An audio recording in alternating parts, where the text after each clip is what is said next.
Hello, my wonderful queer viewers, or otherwise, and welcome back to another episode of Seasonal Gay Anime Spotlight, the show where I talk about the queer characters of each season in anime and talk about them as they are in the first 4 to 5 weeks of the summer season. Yada yada introductions, let's get into it. And let's begin with our first segment, Rewind the Gay, the part of the show where if an anime that features a queer character gets another season, I recap those previous seasons that feature the queer characters and speculate what might happen in this new season. And we'll start off with the second season of My Next Life as a Villainess, All Routes Lead to Doom.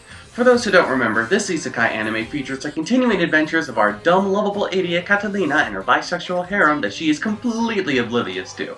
Let's go over all the romantic options once again. On the male side, there's Gyodo, though Catalina is currently trying to find a way out of it because she can't imagine herself handling the responsibilities of one day becoming a queen. There's Keith, Catalina's stepbrother, Alan, Gyodo's twin brother, Nicole, Sophie's brother, and recently added is Raphael, who was the antagonist at the end of the last season, but is now friends with everyone. On the female side is Mary, Alan's fiancée, Sophia, Nicole's sister, who, while also loving Catalina, wants to get Catalina and Nicole together so that her brother can be happy. It was also revealed last season that Sophia is the reincarnation of Catalina's best friend from her previous life, Atsuko, though it's unclear how much Sophia is aware of it. And lastly is Maria, who is the protagonist of the Atoma game that Catalina found herself being reincarnated into. And one thing that I love about this harem is how they all know that they have feelings for Catalina, but to them, it isn't weird that she has female love interests. They just all see each other as love rivals. And that's pretty cool. So far in this season, we got a short kidnapping plot in regard to Gyodo's claim to the throne, with Catalina being used as a shield. That ends up being connected to an even bigger conspiracy. It's also nice to see her harem comfort each other in this distressing time. While the kidnapping ends quickly without much incident, Catalina does gain another male member of her harem, the older butler Rufus, who I don't like. Not only that, but the episode ends with Gyodo being the first to kiss Catalina, much to the frustration of everyone else. Even if there wasn't anything in regards to plot or character development, I would just always have so much fun watching Catalina and her bisexual harem get into crazy adventures and shenanigans. I honestly don't know if I'll ever get tired of it. And just like last time, best boy is Alan and best girl is Mary. Hands down. Next up, let's talk about the second season of Miss Kobayashi's Dragon Maid. Now let me make one thing clear. It makes me the happiest person in the world knowing that Kyoto Animation is back making new content after the arson attack 2 years ago. Their animation is wonderful and I am glad that they are continuing on strong. And I'm excited that there's another season of Dragon Maid. There's just one thing that's making me not so happy, and that's the character of Ilulu. But I'm getting ahead of myself. Things are as they were before. Toru continues to confess her love for Kobayashi and find ways to get her to eat her tail, but Kobayashi still refuses her advances, though she is closer with Toru since the last season. Saikawa is still hopelessly in love with Kana being completely oblivious to it, and Taikiya and Fafnir are living their gay gaming life the best way that they can. Though something new that arises is a quick gag when Elma thinks that Kobayashi is offering her a kiss. She says that she'd be fine with it, even if Kobayashi has Toru. That's all well and good. It's more of the same, and I still adore these characters. But then there's one character that I have not looked forward to seeing since the second season was announced. Ilulu. While she is the same age as Toru, despite being paired up with the kid characters certain times, her character design is like that of a middle schooler, with very, very, very large breasts. Hell, I think these things are even bigger than Lukua's, which is really saying something. She also creates my least favorite moment of the original manga when she turns Kobayashi into a man, penis and all. One funny thing that comes from this is that Kobayashi's body doesn't really change all that much, which is kind of humorous. But what ruins it is that now, and only now, does Kobayashi become flustered and blush around Toru in her sexual advances, almost saying that only as a man can Kobayashi like Toru as well. Even though the body and mind are two separate things, and even though Ilulu changed Kobayashi's body, it wouldn't change her mind, her romantic feelings for Toru would be the exact same no matter what sex her body was, which in the present is not that much. More than before, but not much. It also doesn't help that when Toru discovers Kobayashi's body change, she gives her a love potion to seduce her into having sex. Just not okay, despite nothing happening. Thankfully, this plot only takes up a third of the second episode because I really don't like it and some of the implications that it creates. But unfortunately, Ilulu is now living with Kobayashi, Toru, and Kana, wanting to have sex with Kobayashi and have her babies, essentially becoming Toru's rival. It's just great. Look, I'm still very happy that Miss Kobayashi's Dragon Maid is back, and I'm excited to see certain moments from the manga be animated. But now that Ilulu is a permanent part of the cast, I'm worried that she's going to bring down the season for me, because I really don't like her character and some of her storylines. And now let's talk about the new queer characters in this current season of anime, starting with the hour-long movie The Stranger by the Shore. I was looking forward to this special since, based on the trailer, it seems like a BL anime that doesn't conform to the sexual assault tropes that can easily be found in most BL anime. Plus, the aesthetic looked very cute, so I was happy to see that it got picked up by Funimation. So let's talk about it. The movie stars Shun, a gay novelist who encounters a senior high school boy named Mio, whose mother recently passed away. Shun tries to approach the boy in order to comfort him, but Mio calls his actions creepy. And I can tell you that when this movie started, I did get worried that this was going to be a romance between a 20-something-year-old man and a high schooler, but thankfully, it's not that. We get a good flashback scene of Shun in high school with his classmates talking about how feminine he is, and that he might be a homo, saying that would be gross. We then get another really good scene, enhanced by Josh Grail's performance as Shu in the English dub, where he ponders to Eri why people are so afraid of the idea of two men or two women getting together, that out of all the things people could fear in this world, they chose love. Eri lives with Shun and his grandmother and is also in a relationship with another woman named Shuzu. As a few days pass, Mio and Shun grow closer, with Mio expressing some interest in Shun as well. However, this relationship can't progress any further as Mio has to move away from Okinawa. 3 years pass, and while Eri and Shuzu are moving away to live together, Mio has returned to life with Shun and his grandmother. And despite being apart for 3 years, the two are still attracted to each other. There's once again another great scene where, when Mio asks Shun out, Shun tells Mio that this kind of life isn't easy, and that he should really think about it. But Mio bluntly says that he has thought about it, and he doesn't care. I'm honestly surprised at some of these nuanced scenes in the movie that detail the stigma of being gay that many people face. It makes this movie more than just a simple gay romance, but a complex and layered one as well. Despite Shun keeping Mio at a distance, Mio continues to approach him, but after they take a trip to the mainland and Shun apologizes for acting so cold, being afraid of rejection like he has in the past, confesses his love for Mio as well, making out in a hotel room despite the whispers of women that they passed in the lobby. After this, the two of them start to go out as a couple. The second half of the movie begins with the introduction of Sakuroko, who was meant to be Shun's wife for an arranged marriage, but Shun came out to his parents during the wedding ceremony. Sakuroko is Shun's childhood friend who knew that Shun was gay since high school, despite the two of them sleeping together at one point. In the present time, Sakuroko comes to Okinawa to bring Shun back home, but Shun had shut himself out from his whole family. Turns out that Sakuroko isn't here to get back together with Shun, and she harbors no hostility towards Mio. It turns out that Shun's father is very sick and wishes to see his son again, but Shun doesn't wish to see his father again. After his father and mother were very cruel to Shun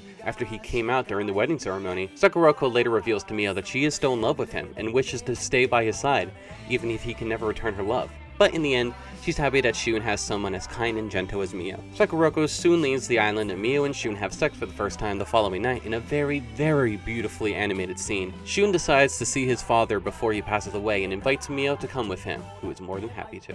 I'd say that most of my complaints with the movie come from the fact that it's a 59-minute runtime, 54 minutes if you take out the credits, is that it doesn't allow enough time for things to be fully fleshed out. Some scenes and events are just a bit too rushed in my opinion. Mio doesn't get much in the way of character development, that all being reserved in the movie for Shun, with Mio's character eventually dissolving into that of moral support for Shun's drama.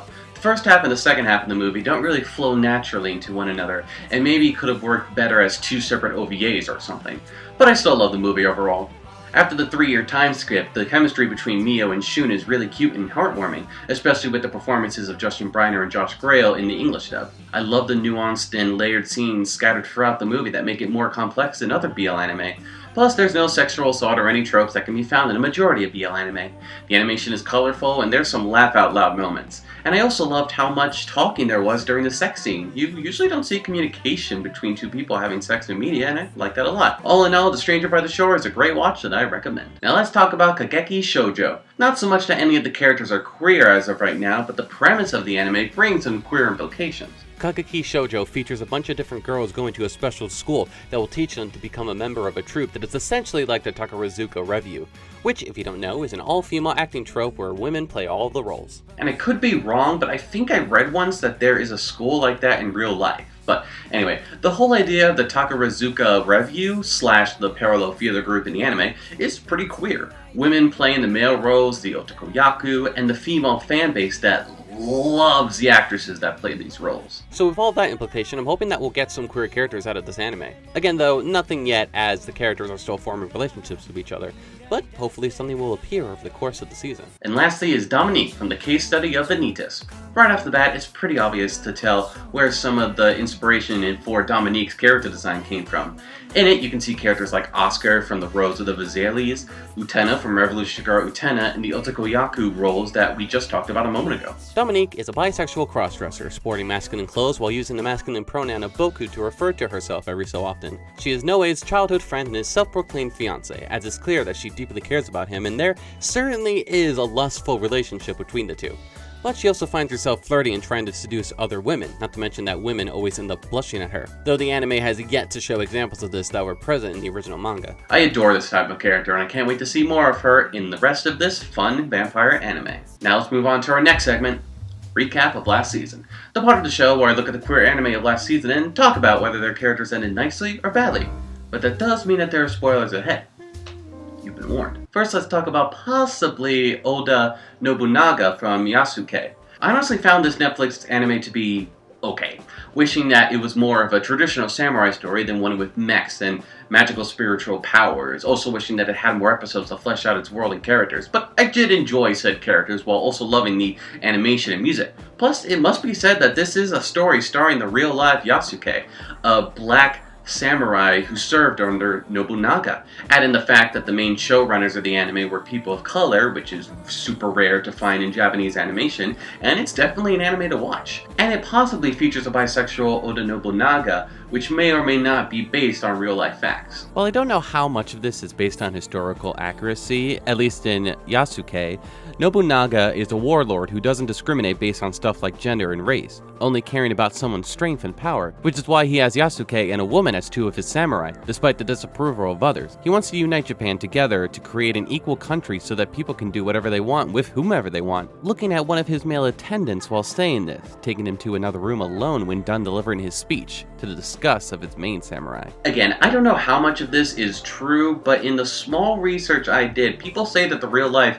Oda Nobunaga was bisexual. Despite having a wife and many kids, researchers say that Nobunaga preferred the company of men, especially sexually. And if that is true, then it's represented in the anime Yasuke, though only hinted at. Next, let's talk about Irene Adler and James Bond from Moriarty the Patriot, an anime series that takes extreme liberty with Sherlock Holmes stories and characters, but is all the more enjoyable because of it.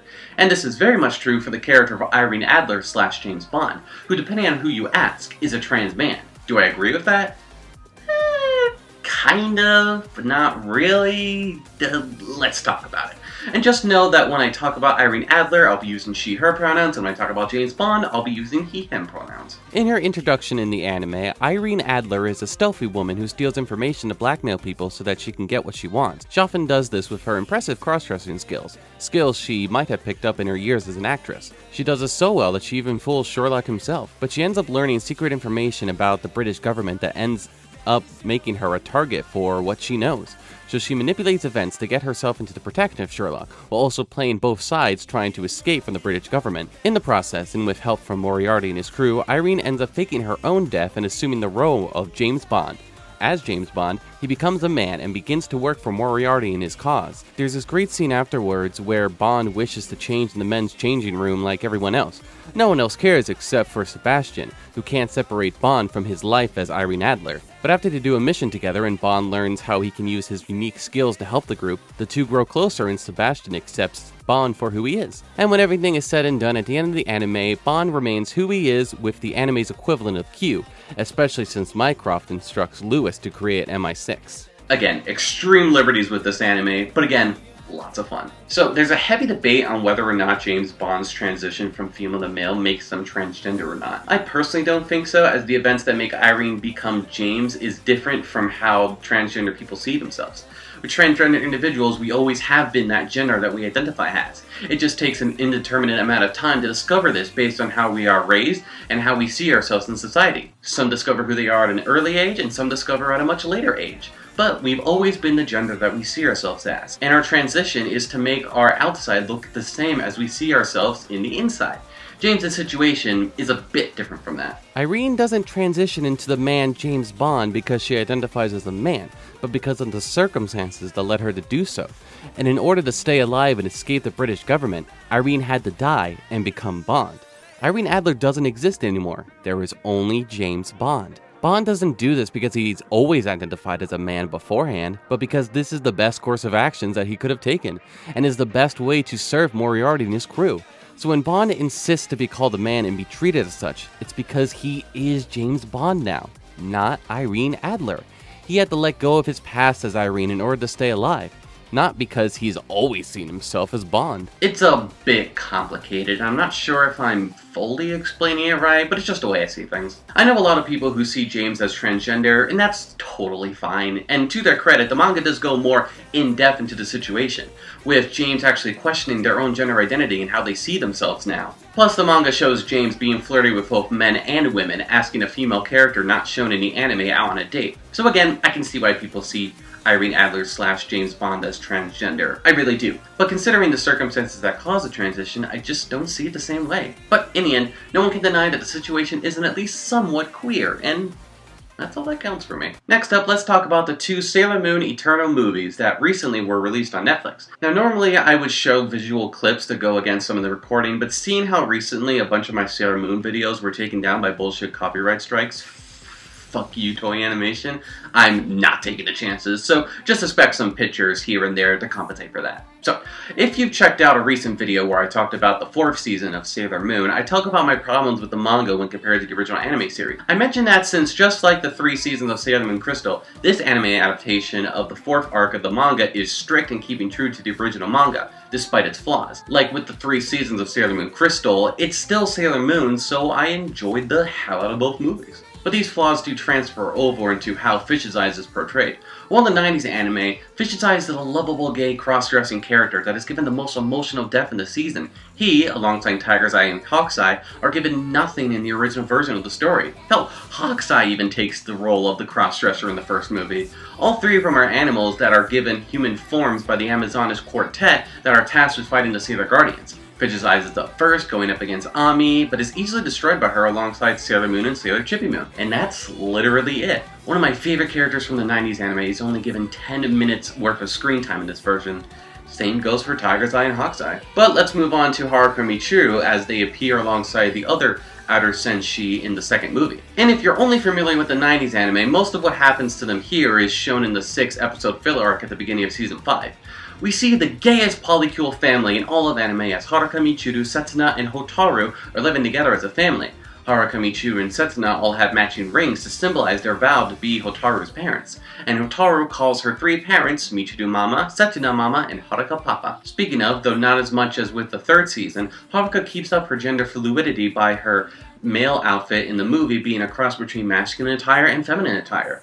And while we don't get any intimate scenes like in the 90s anime, it's still as clear as day that Haruka and Michiru are madly in love with each other. Something that I really like here is the fear and anxiety that Haruka, Michiru, and Setsuna have since Hotaru started to age rapidly after the solar eclipse and the Dead Moon Circus arrived. It tells them that Hotaru will awaken soon as Sailor Saturn again, and they'll have to leave their happy and peaceful life as a family in order to join the battle once more to protect their princess. But they know their roles as Sailor Guardians and rejoin the battle. Hell, for the first time since Sailor Moon entered the anime world in 1992, we finally get to see Sailor Saturn have any kind of transformation sequence, as she never got one in the 90s anime. Here's hoping that the 5th arc of the original Sailor Moon manga gets animated as well, because not only do I want to see more of Haruka and Seiya's rivalry animated, but I also need that gay-ass Rei and Minako moment animated as well. Next up is Lily from Zombieland Saga Revenge. While we don't get any scenes with Lily that explicitly talk about her transgender identity like last season, we still get a lot of good moments from everyone's favorite trans zombie. Episode 5 was Lily's centric episode, where to help Fran Chuchu gain more popularity, she decides to enter a popular talent competition,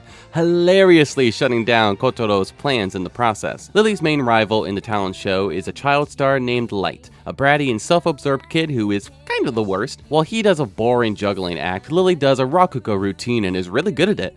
I love this part, since I've become a big fan of Rakugo after the 2 seasons of Showa Roku Rakugo Shinju. Light and Lily compete in the finals, where they will both sing. Lily plans on singing a song called Life, one that she used to sing with her father, her mother loving it too. But when Light goes up first and ends up singing Life, Lily makes some last minute changes, changing her outfit but still singing the song, but in a more upbeat and energetic style.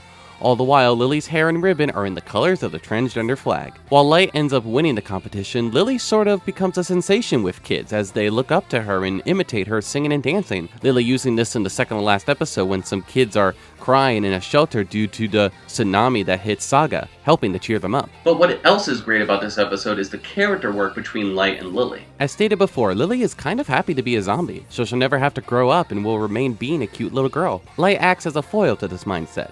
He can't wait to grow up into a proper actor that can perform on Broadway. While Light may have won the competition, he believes that he lost as a performer when compared to Lily, who's forever embraced her childlike appearance and personality.